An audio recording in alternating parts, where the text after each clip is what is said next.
Paul Bradley is with us tonight to help us weigh the pros and cons and just the basics of how this type of investment works. He's the president of ROC USA, stands for Residential Owned Communities.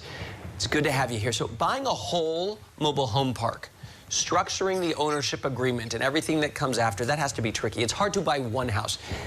How do you do it? How do you do that and keep everyone happy?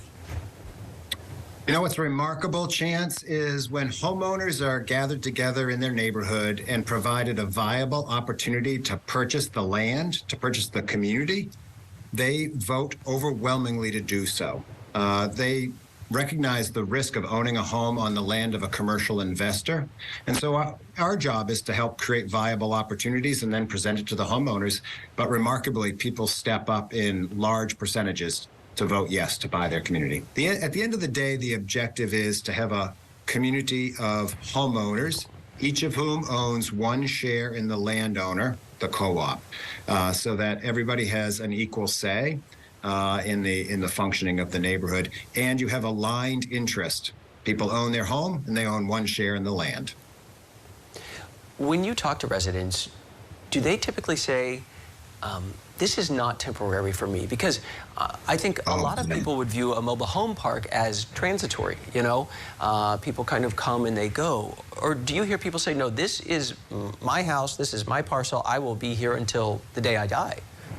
Oh, yeah. I have met many families who raised their children in the community, whose children now live in the community, multi-generational. The longest tenured resident I met was in just outside of Houston, Texas. She lived in the community for 45 years. Yeah. So, no, there is some research on the subject. It's dated, but at the time, owners of manufactured homes and manufactured housing communities owned their homes longer on average than owners of site-built homes. You know, difference between 7 and 8 years, but still, these homeowners own their homes a long time. We see that in our communities, people that have lived in the community 20 and 30 years. It's routine. Wow. Finally, Paul, we see co-ops and HOAs have disputes. You cannot have that flamingo in your yard, or your lawn has to be cut this day or whatever.